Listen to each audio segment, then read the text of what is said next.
أعوذ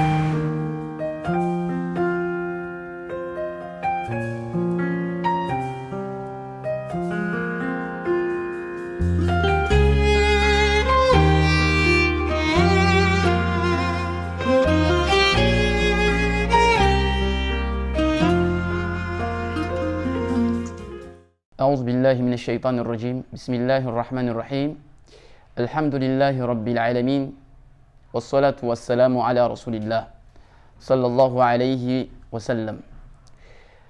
ولوني تمتارة كم ديران الله سبحانه وتعالى أرمان دفت سكت سدرانو سفتي لمن الله ني روتك أم پمنان محمد صلى الله عليه وسلم.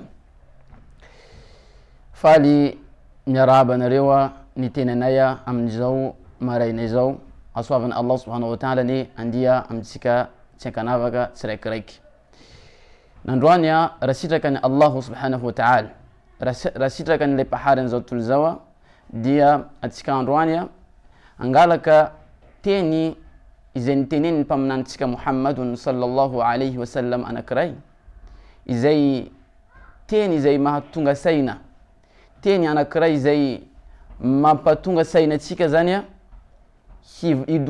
hidoha tanteraka any ankoatra amin'ny fiainana any ankoatra. Alohany atsika hiteny an'io tenin'ny mpaminany io a, tiako ny mampatsiahy ny tenako ary mampatsiahy anareo a amin'ny fiainatsika eto ambony tany. Azadino rahalahy, azadino ranabavy, ray aman-dreny, tsy ankanavaka tsy raikiraiky fa na hoelavelona tahaka nina atsika eto ambony tany, na miaina tahaka nina atsika amin'ny fiainana eto ambony tany a, azadino a fa fiafarany zany a dia zavatra antsoina hoe al-maut, ny fahafatesana.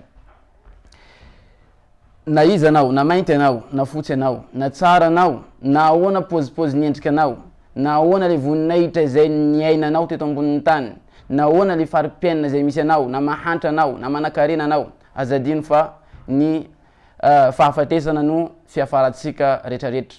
Zany mahatonga ny finoana islam dia mampirisika atsika tsy araikaraika mba hanatanteraka miaina amin'ny fiaina eto ambony tany zany, miaina amin'ny fiaina eto ambony tany a amin'ireo zavatra tsara izay zahoantsika tombotsoa any ankoatra. Atsika tanka hoe namena Allah subhanahu wa ta'ala atsika fiainana miaina tsara eto ambony tany a, fiainana feno fahasalamana, fiainana anatin'ny ataontsika hoe asambarana ohatra eto ambony tany a, dia tokony hoentitsika ny fiainatsika iny a mba azahoantsika tombotsoa any ankoatra ao arinany fahafatesatsika zany.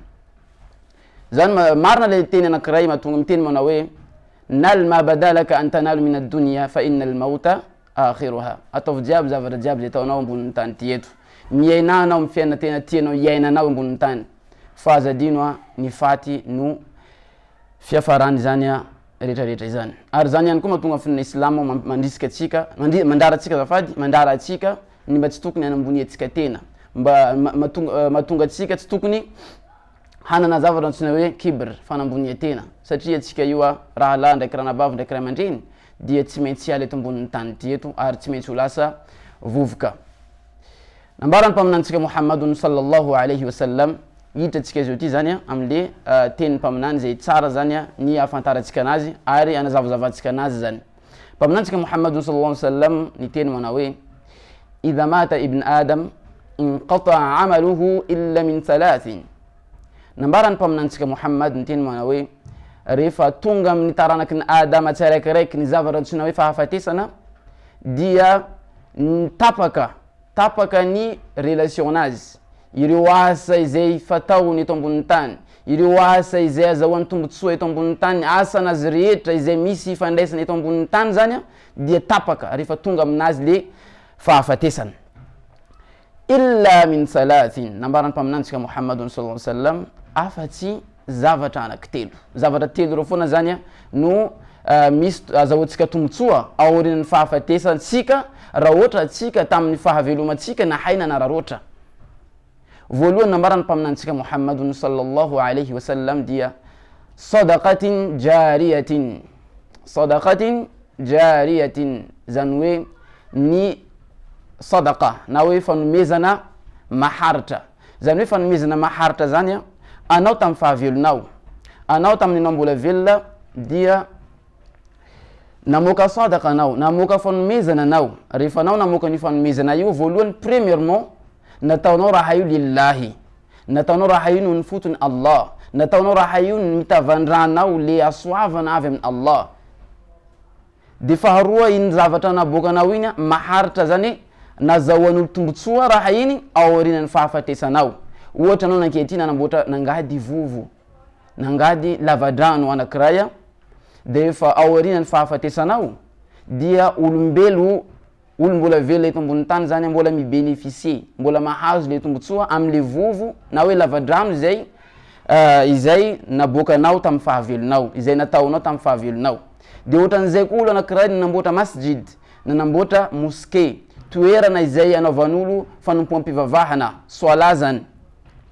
Ao aorian'ny fahafatesany, ireo olona jiaby zay manatanteraka an'izany soala izany anatin'ny mosquée izay namboariny io, dia izy anatin'ny fasana anazy any, izy anatin'ny toerana izay misy anazy anatin'ny ambanin'ny tany any, de mahazo tombotsoa amin'ny Allahu subhanahu wa ta'ala.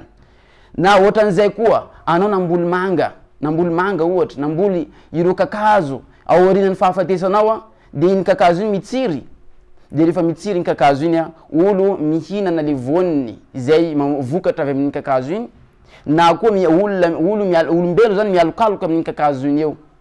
Am'izay fotoana zay ao aorian'ny fahafatesanao, Allah subhanahu wa ta'ala manome asoavananao foana, tsy tapaka, mandra-pitsanganana ny andro farany, mandra tonga le fotoana izay hitsarana Allah subhanahu wa ta'ala anao.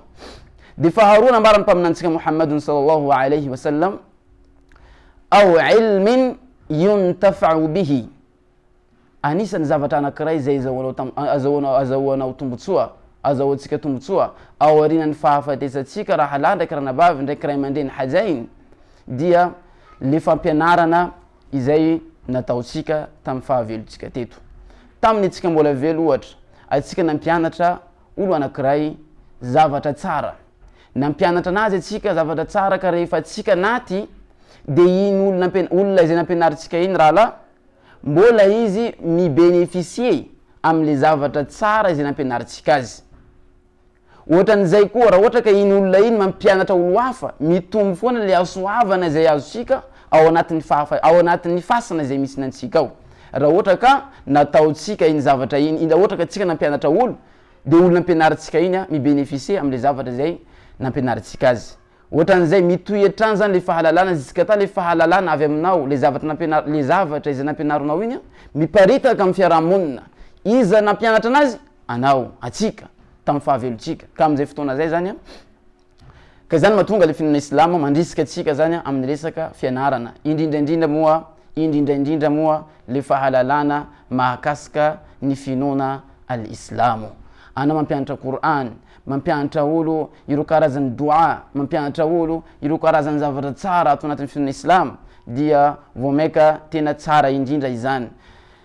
Ohatran'izay koa nambarany mpaminantsika Muhammadu sallallahu alayhi wa sallam, zavatra izay azahoantsika tombotsoa zany ao aorian'ny fahafatesantsika, nambarany Rasulillah sallallahu alayhi wa sallam hoe aw waladin salihin yad'u lahu, aw waladin salihin yad'u lahu, na hoe nambarany mpaminany Muhammad sallallahu alayhi wa sallam hoe olo anankiray zanaka anazy na nitaiza zaza izy, iny zaza iny koa nitaizainy araka ny fomba Islam, nitaizainy anaraka le zavatra tsara, anaraka le fahamarinana, hanaraka ireo karazany targetra izay misy ato anatin'ny finoana Islam, ho zaza tsara, hoe mananatra anariny izy, tandremo zanako tandremo anao manoatra zavatra ohatran'izany, ty tsy azo atao, ity tokony ataonao. Zany hoe anao nanory lalana ny zaza iny isika ta izy rehefa bavata, rehefa be izy, dia nanana toetra antsoina hoe salih, nanana toetra hoe salih, zany hoe toetra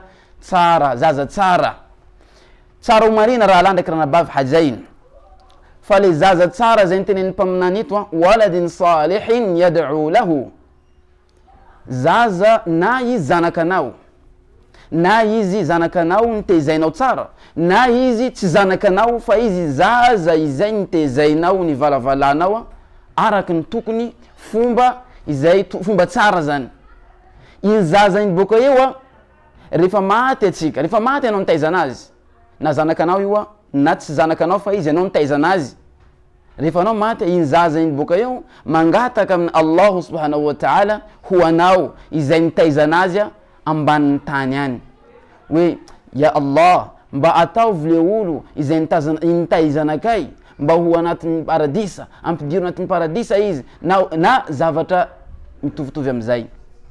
Ke donc zany zavatra tsara ho marina tezao zanakatsika amin'ny lalana izay tiany Allah subhanahu wa ta'ala, tezao amin'ny fahamarinana izy, tezao am'le tokony azonao atao am'le farany zay azonao atao zany le zaza raiky zay. Le faharoa miezahanao zany ata tsy zanakanao le olo fa miezaha zany tezao izy ataovy karaha zanakanao, aitsio amin'ny lalana tokony aitsy anazy izy lillah noho ny fotony Allah subhanahu wa ta'ala, aitsio izy amin'ny zavatra tsy mety ataony, anaro izy amin'ny zavatra tsy tokony ataony, ary prisio izy amin'ny zavatra tsara izay tokony ataony.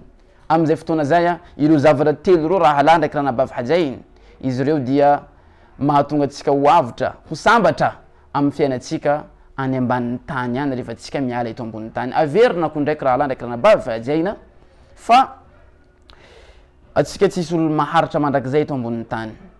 Nambarany Allah subhanahu wa ta'ala kullu nafsin dha'iqatul maut, nambarany Allah ny vatana rehetra dia tsy maintsy manandrana ny fahafatesana.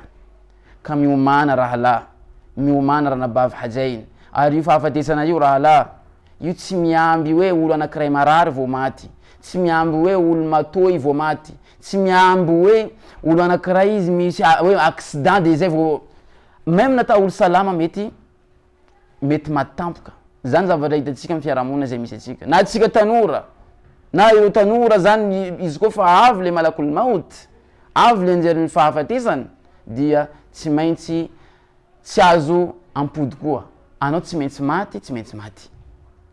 Ka zany makarazany anatra voalohany indrindra moa zany mandeha amin'ny tena koa ary mandeha amitsika vahoaka tsy akanavaka tsiraikiraiky. Aingany Allah subhanahu wa ta'ala ilay tompotsika mpahary atsika mba hanao atsika ho sambatra eto amin'ny fiainana eto ambonin'ny tany ary anome fahasambarana atsika koa ao arinany fialantsika eto ambonin'ny tany. Zay moa zany le afatra ho an'ny tena koa ary ho antsika rehetra ka mametraka veloma mandra-piona ho antsika rehetrarehetra tsy akanavaka. Assalamu alaikum wa rahmatullahi wa barakatuh.